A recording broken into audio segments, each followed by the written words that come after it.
This is Dr. Sandy Queen with Queen Homeschool Supplies, and I'm out here today looking at the squash plants in my raised beds. And as you can see, they have been pretty prolific this year, so I'm very thankful. I grow very much of our food for our homestead and have for many years, raising 6 kids here with animals and gardens and canning and freezing and making all the stuff from scratch. And there's some butternut squash hiding in there, as you can see. Some more butternut squash.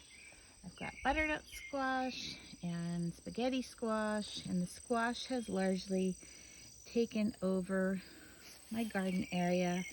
There's some more beds over there with squash. We live in the middle of the woods, and this is the only clear spot on our property that does not have a building on it.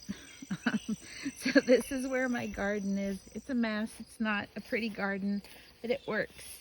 It works for us, and you'll see lots of weeds growing because it's gone beyond where I can maintain it with everything else that goes on here.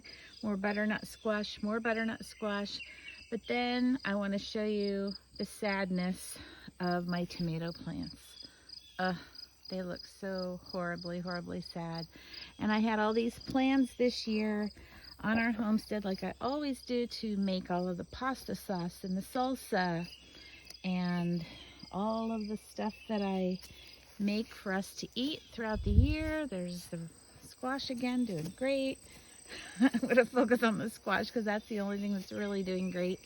I have 13 raised beds that I built, and I have 33 containers on various decks and porches that also where I'm growing peppers and zucchini and all sorts of other things, as well as fruit trees and berry bushes and asparagus beds and things like that. So I grow most of what we eat here, vegetable and fruit wise, and preserve it either by canning or by storing all these squash, by freezing.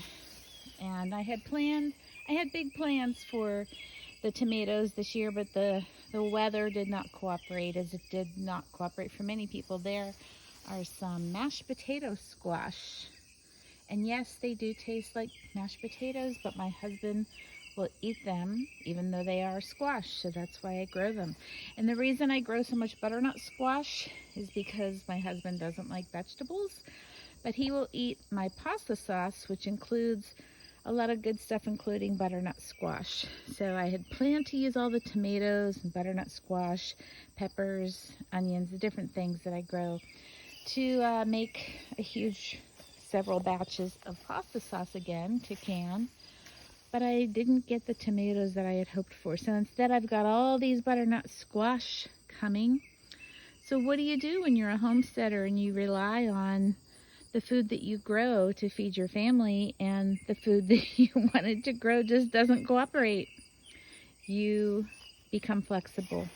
And that's what I've been doing today. I've spent the day looking for things that I can make out of butternut squash. And you know, I see I'm getting text here from my wonderful daughter-in-law who's sending me all kind of baby pictures of my latest grandbaby. And so anyhow, I just wanted to encourage you. I know a lot of people's gardens are not doing well this year because of the hot, hot weather and no rain.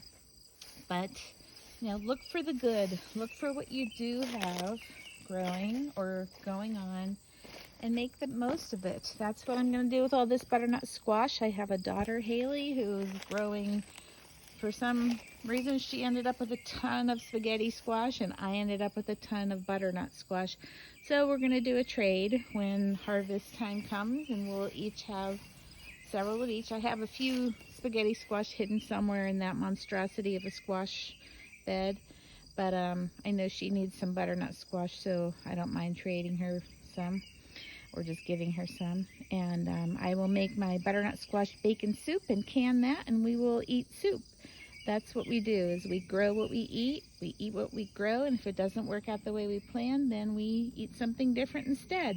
So that's what we'll be doing this year. The queens will be eating butternut squash bacon soup, butternut squash and sausage stew, and things like that, and not so much pasta, not so much salsa, and not so much of the peppers and red sauce that are my husband's favorite, but I will reserve all the tomatoes that I do get so that I can can several batches of that for him, because there's vegetables there and he'll eat it.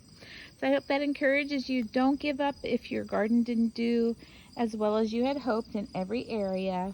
Choose to use what you have. Be flexible. Look for ways to use what did do better, and that's how you'll save some money on your groceries as well, by not wasting it but using what you do have. So I hope that was encouraging to you.